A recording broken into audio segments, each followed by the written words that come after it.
Study IQ IAS, अब तैयारी हुई अफोर्डेबल। दोस्तों, जैसे हमारे उठने बैठने और चलने फिरने के लिए हमारी बैकबोन का स्ट्रांग होना ज़रूरी है, वैसे ही एक इकोनॉमी के चलने और बढ़ने के लिए भी उसके इंफ्रास्ट्रक्चर का डेवलपमेंट होना इम्पॉर्टेंट है। इस वजह से इंफ्रास्ट्रक्चर को इकोनॉमी की बैकबोन कहा जाता है। इंफ्रास्ट्रक्चर सेक्टर्स जैसे पावर, वाटर, ट्रांसपोर्ट इत्यादि को सीधे तौर पर इकोनॉमी के प्राइमरी, सेकेंडरी और टर्शरी सेक्टर्स में इनपुट की तरह यूज़ किया जाता है। इसीलिए इंफ्रास्ट्रक्चर की अवेलेबिलिटी और उनकी एफिशिएंसी इन सेक्टर्स के ऑप्टिमम परफॉर्मेंस के लिए बेहद ज़रूरी है।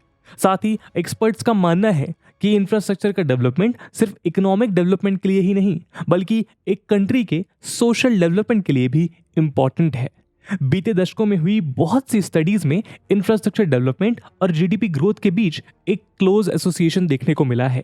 वर्ल्ड इंफ्रास्ट्रक्चर स्टॉक्स के डेटाबेस के आधार पर वर्ल्ड बैंक द्वारा स्पॉन्सर्ड स्टडीज ये इंडिकेट करती हैं कि जनरली इंफ्रास्ट्रक्चर स्टॉक में 1% की ग्रोथ होने से एक कंट्री की पर कैपिटा जीडीपी में भी 1 से 1.2% की अचीव्ड ग्रोथ देखने को मिलती है।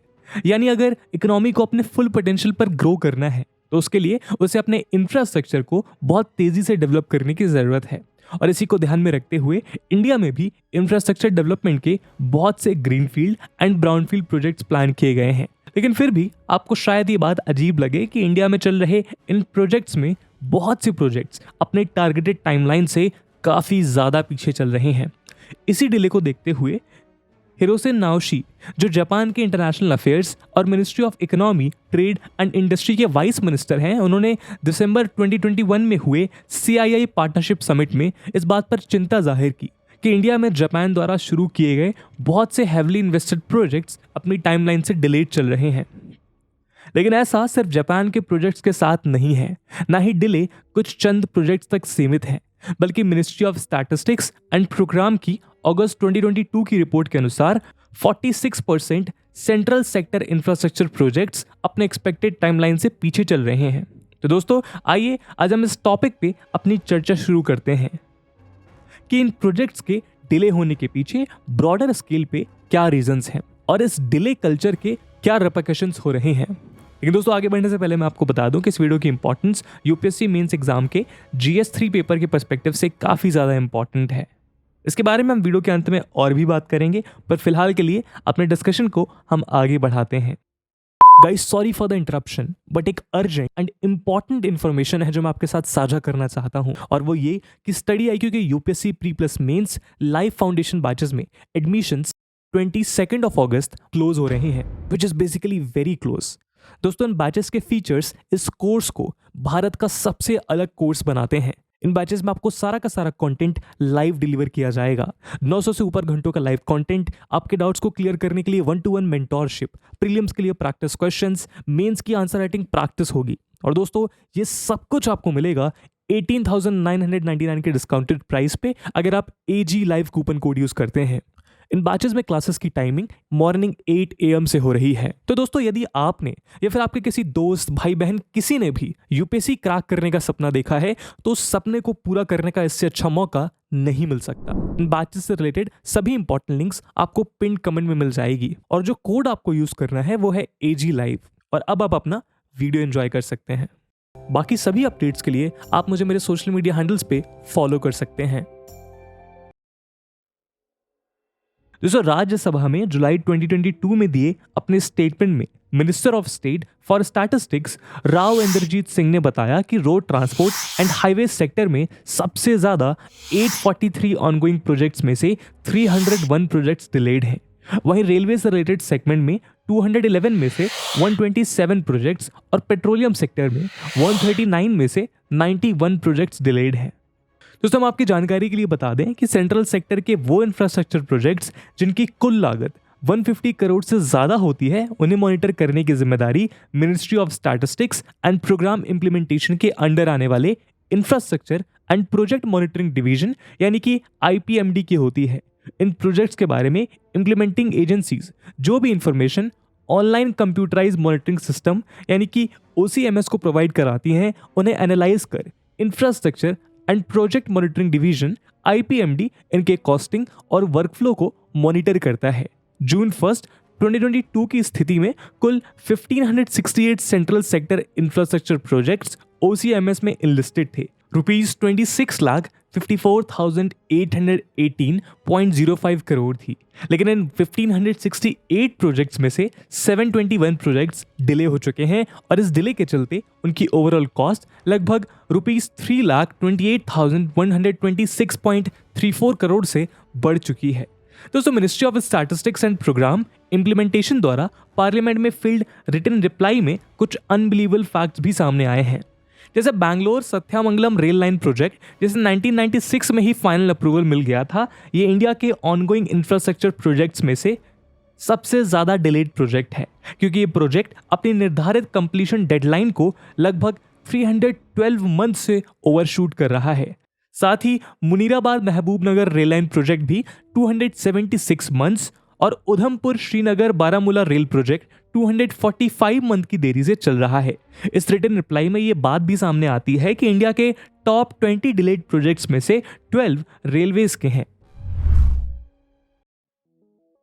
दोस्तों, यदि इन डिलेड प्रोजेक्ट्स की बात की जाए तो इन डिलेड प्रोजेक्ट्स में से कुछ प्रोजेक्ट्स कुछ पर्टिकुलर इंडिविजुअल रीजंस की वजह से डिले हुए हैं। इनमें से ज्यादातर प्रोजेक्ट्स के डिले होने का कुछ कॉमन रीजन है। तो आइए हम इनमें से कुछ कॉमन रीजंस को जरा करीब से समझने की कोशिश करते हैं। दोस्तों, इंडिया की 50% से ज्यादा पॉपुलेशन एग्रीकल्चर पर डिपेंडेंट है। साथ ही बहुत से एग्रीकल्चरल लैंड ओनर्स के लिए ये जमीन सिर्फ रोजगार का एकमात्र साधन ही नहीं, बल्कि उनके लिए इस लैंड की एक इमोशनल वैल्यू भी होती है। ऐसे में इंडिया में प्रोजेक्ट्स के लिए लैंड एक्वायर करना एक बड़ी समस्या हो जाती है। ऐसी ही समस्या हमें Mumbai Ahmedabad bullet train project में भी देखने के लिए मिल रही है, जहां लैंड एक्विजिशन में हो रही परेशानियों के चलते ये प्रोजेक्ट ऑलरेडी 4 साल से ज्यादा डिले हो चुका है। इसी तरह की समस्याएं नेशनल और स्टेट हाईवेज के डेवलपमेंट में भी देखने को मिलती हैं, जहां लैंड एक्वायरमेंट की प्रोसेस अक्सर लीगल इश्यूज में फंस जाती है। इसके अलावा एनवायरमेंटल और फॉरेस्ट क्लियरेंसेस में डिले भी एक बड़ा कारण है, जिस वजह से ये इंफ्रास्ट्रक्चर प्रोजेक्ट्स डिले होते हैं। अगर हम गंगा भागीरथी हुगली रिवर सिस्टम में डेवलप किए जा रहे इंटरनल वाटरवे सिस्टम की बात करें तो वो प्रोजेक्ट भी इन्हीं कारणों से 18 बार डिले होता रहा। यहां तक कि मार्च 2017 में इंडिया के CAG की रिपोर्ट के अनुसार 89% प्रोजेक्ट्स ग्रीन क्लियरेंसेस की वजह से डिले हैं। इसका एक बड़ा कारण complex forest and tribal laws भी हैं, जो इस लैंड एक्विजिशन या लैंड यूज ट्रांसफर की प्रोसेस को पेचीदा बना देते हैं। हालांकि ये बात भी सही है कि डेवलपमेंट के लिए एनवायरनमेंट को ताक पर नहीं रखा जा सकता, लेकिन फिर भी एक्सपर्ट्स के अनुसार इसमें रेड टेपिज्म को कम किए जाने की जरूरत है, ताकि प्रोसेस को स्ट्रीमलाइन किया जा सके और आज की जरूरत के अनुसार एक जस्टिफाइड डेवलपमेंट अचीव किया जा सके। इसके अलावा दोस्तों, आपने रेड कॉरिडोर के बारे में तो सुना ही होगा। ये इंडिया का वो रीजन है जो लेफ्ट विंग एक्सट्रीमिज्म से पीड़ित है। इस रीजन के अलावा नॉर्थ ईस्टर्न इंडिया में भी कुछ सिक्योरिटी इश्यूज की वजह से law and order related programmes उभरते रहते हैं, जिनके चलते यहाँ प्लान किए गए डेवलपमेंटल प्रोजेक्ट्स टाइमली कंप्लीट नहीं हो पाते। नक्सल अफेक्टेड रीजन में चल रहे बहुत से हाईवे प्रोजेक्ट्स और नॉर्थ ईस्टर्न इंडिया में चल रहे प्रोजेक्ट्स जैसे मेगा कालाधन प्रोजेक्ट भी इसी वजह से डिले हो रहा है। इसके अलावा सेंट्रल गवर्नमेंट की 55,000 करोड़ की लागत से बनने वाली महत्वाकांक्षी योजना, जिसके तहत नॉर्थ ईस्टर्न स्टेट्स की कैपिटल्स को 2024 तक रेलवे लाइंस के थ्रू जोड़ा जाना था, वो भी अपने तय समय से काफी पीछे चल रही है। दिसंबर 2021 में छपी एक रिपोर्ट के अनुसार कुछ पैचेस में चल रहे लोकल प्रोटेस्ट की वजह से अभी इसके लिए कोई भी डेडलाइन निश्चित कर पाना मुश्किल है। लेकिन इस डिले कल्चर से सिर्फ ये प्रोजेक्ट्स ही नहीं, बल्कि इनके बहुत से दूरगामी परिणाम भी देखने को मिल रहे हैं। दोस्तों, अगर हम एक इंफ्रास्ट्रक्चर मेगा प्रोजेक्ट को ब्रॉडर स्केल पे देखें तो हम पाएंगे कि बहुत से इंफ्रास्ट्रक्चरल प्रोजेक्ट्स एक दूसरे से इंटरलिंक्ड होते हैं। ऐसे में यदि इन प्रोजेक्ट्स में से एक भी प्रोजेक्ट डिले होता है तो वो पूरे मेगा प्रोजेक्ट के लिए एक बॉटल नेक का काम करता है। मार्च 2021 में मैरीटाइम इंडिया समिट के दौरान पीएम नरेंद्र मोदी जी ने घोषणा की थी कि 2025 तक $82 बिलियन के इन्वेस्टमेंट से इंडिया की 7500 किलोमीटर लंबी कोस्टलाइन पर 574 पोर्ट प्रोजेक्ट्स डेवलप किए जाएंगे। ऐसे में यदि हम एक पोर्ट डेवलपमेंट का ही एग्जांपल ले तो हम देखेंगे कि अगर गवर्नमेंट एक पोर्ट को डेवलप करती है तो उसका उद्देश्य ये होता है कि इंडिया में तैयार होने वाले प्रोडक्ट्स के एक्सपोर्ट में और इंडिया द्वारा इंपोर्टेड प्रोडक्ट्स के इंटरनल मूवमेंट की प्रोसेस को एफिशिएंट बनाया जा सके, जैसे इंडिया से होने वाले इंटरनल और एक्सटर्नल ट्रेड को बूस्ट मिले। लेकिन इस ऑब्जेक्टिव को फुलफिल करने के लिए मैन्युफैक्चरिंग हब्स और ट्रेडिंग सेंटर्स भी ऐसी जगह होने चाहिए जहां से गुड्स आसानी से पोर्ट्स तक लाया और ले जाया जा सके। साथ ही इन मैन्युफैक्चरिंग हब्स और ट्रेडिंग सेंटर्स में इलेक्ट्रिसिटी और दूसरी फैसिलिटीज प्रोवाइड की जानी चाहिए ताकि उनके प्रोडक्शन प्रोसेस को एफिशिएंट बनाया जा सके। इसके अलावा इन पोर्ट्स को इन मैन्युफैक्चरिंग यूनिट से कनेक्ट करना भी बेहद अहम है।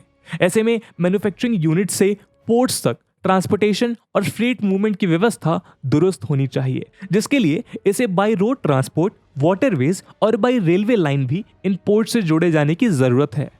तो दोस्तों, ऐसे में आप खुद समझ सकते हैं कि यदि इन सभी सब प्रोजेक्ट्स में से एक भी प्रोजेक्ट डिले होता है तो ये पूरे मेगा प्रोजेक्ट के लिए डेट्रीमेंटल साबित हो सकता है, क्योंकि जब तक ये सारे इंडिविजुअल प्रोजेक्ट्स टाइमली कंप्लीट नहीं होंगे, एक पोर्ट वो पर्पस अचीव ही नहीं कर पाएगा जिसके लिए इस प्रोजेक्ट को स्टार्ट किया गया था। और ऐसे में वो पूरा प्लान और उससे associated multi billion dollar investment भी व्यर्थ सिद्ध होगी।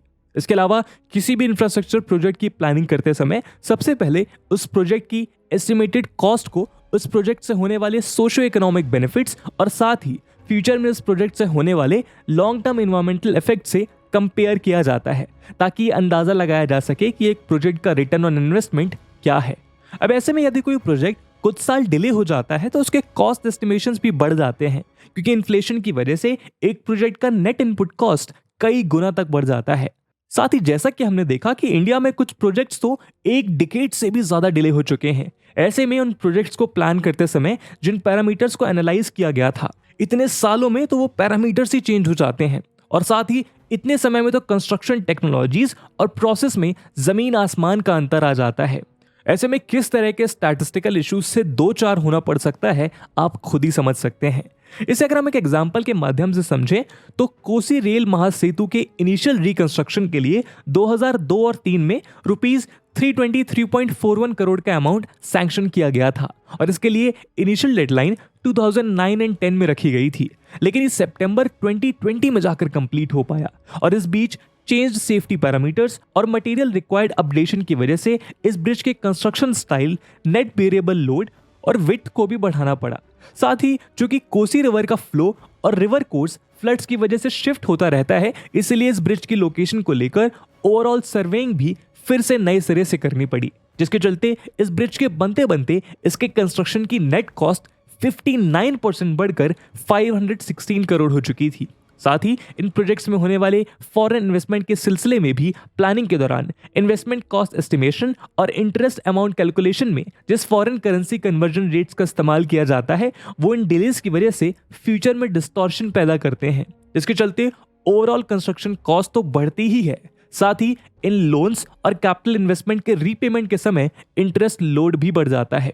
वहीं अगर हम इंडिया के रिसेंट पास्ट को देखें तो इंडिया को वर्ल्ड लेवल पर फॉरेन इन्वेस्टमेंट के नजरिए से एक इकोनॉमिक अपॉर्चुनिटी के तौर पर देखा जा रहा है, जहां दुनिया भर से प्राइवेट और सोवरेन इन्वेस्टमेंट्स किए जा रहे हैं, जिसके चलते हाल के सालों में इंडिया ने अलग अलग कंट्रीज से बहुत से इन्वेस्टमेंट पैक्ट साइन किए हैं, जिससे जापान, यूएस, इजराइल और यूएई जैसे देशों की ढेरों कंपनीज इंडिया के इंफ्रास्ट्रक्चर डेवलपमेंट में अपना योगदान दे रही हैं। लेकिन इन प्रोजेक्ट्स में हो रहे इन डिलेज का असर न केवल इंडिया की ग्रोथ पर पड़ रहा है, बल्कि इससे इंडिया के इंटरनेशनल बिजनेस रिलेशंस पे भी बुरा असर पड़ सकता है, क्योंकि इन प्रोजेक्ट्स की क्लियरेंस और कंप्लीशन में होने वाले इन डिलेज से इंटरनेशनल प्लेटफॉर्म्स पे इंडिया की एक नेगेटिव इमेज बनती है, जिसका सीधा असर मार्केट सेंटिमेंट्स पर भी पड़ता है। यही कारण है कि अगर हम इंटरनेशनल क्रेडिट रेटिंग एजेंसीज जैसे S&P एंड मूडीज द्वारा इंडिया की इन्वेस्टमेंट रैंकिंग को देखें तो हम पाएंगे कि इंडिया की सॉल्वेंसी अच्छी होने के बाद भी इंडिया की रेटिंग्स कंसिस्टेंटली बिलो पार रहती हैं, क्योंकि इंडिया में इन डिलेज की वजह से इंफ्रास्ट्रक्चर प्रोजेक्ट्स में किए गए इन्वेस्टमेंट से रिटर्न ऑन इन्वेस्टमेंट का सही आकलन लगा पाना न केवल मुश्किल है, बल्कि कुछ केसेस में तो इन डेवलपमेंट प्रोजेक्ट का डिले इतना ज़्यादा बढ़ गया है कि इनमें किए गए फॉरेन इन्वेस्टमेंट को संकन डेट मान लेना पड़ता है, जिससे इंडियन रियल इस्टेट सेक्टर का भी एक नेगेटिव परसेप्शन बन रहा है। साथ ही वर्ल्ड बैंक द्वारा रिलीज किए जाने वाले ease of doing business report में भी इंडिया की कंपैरेटिव लोअर रैंकिंग का एक रीजन ऑफिशियल क्लियरेंसेस और परमिट्स मिलने में होने वाला डिले है, जिस वजह से इंडिया में एक बिजनेस को सेटअप एंड स्टार्ट करने में डिलेज होते हैं, जिससे कि बिजनेस इन्वेस्टर को भी नुकसान उठाना पड़ता है। यही वजह है कि गवर्नमेंट द्वारा किए गए अथक प्रयासों के बाद भी 2020 में ease of doing business index में इंडिया की रेटिंग 63rd थी।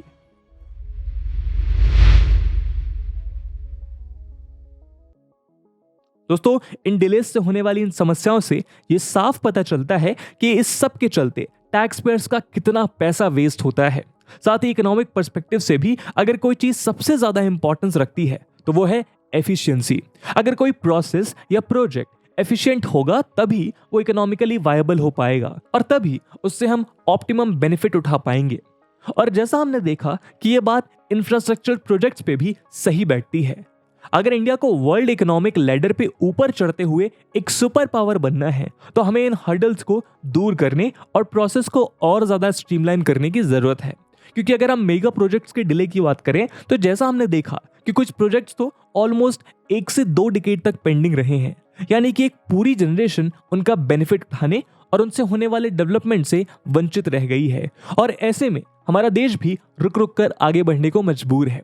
फिर भी इस इशू की इंपॉर्टेंस को समझते हुए हाल के सालों में रिलेटेड गवर्नमेंट पॉलिसीज और इन प्रोजेक्ट्स की डेवलपमेंट परफॉर्मेंस में भी अकाउंटेबिलिटी बढ़ी है।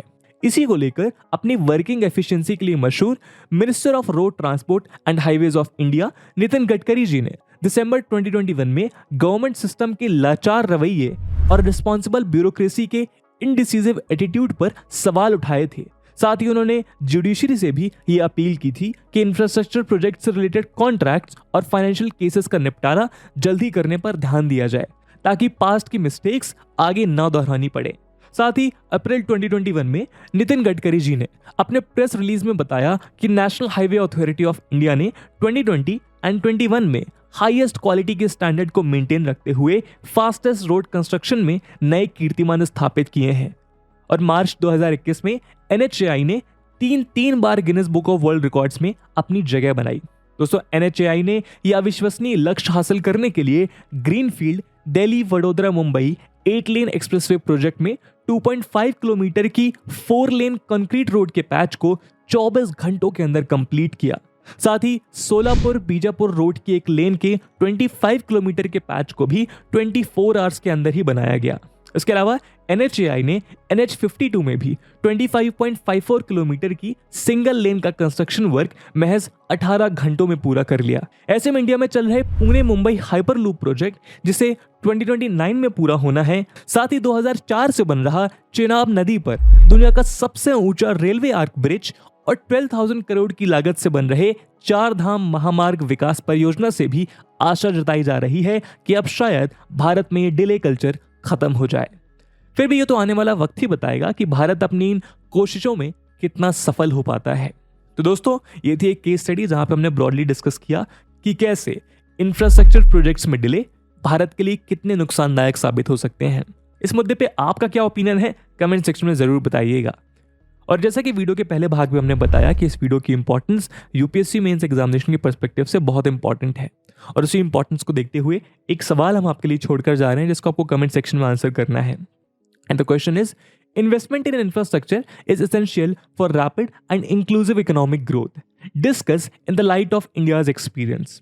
And with this question my friends, that's it for the video. I hope आपको वीडियो पसंद आई होगी और अगर पसंद आई है तो अपने दोस्तों के साथ शेयर करना मत भूलिएगा। अब मिलते हैं अगले वीडियो में, तब तक के लिए जय हिंद, जय भारत। स्टडी IQ IAS, अब तैयारी हुई अफोर्डेबल।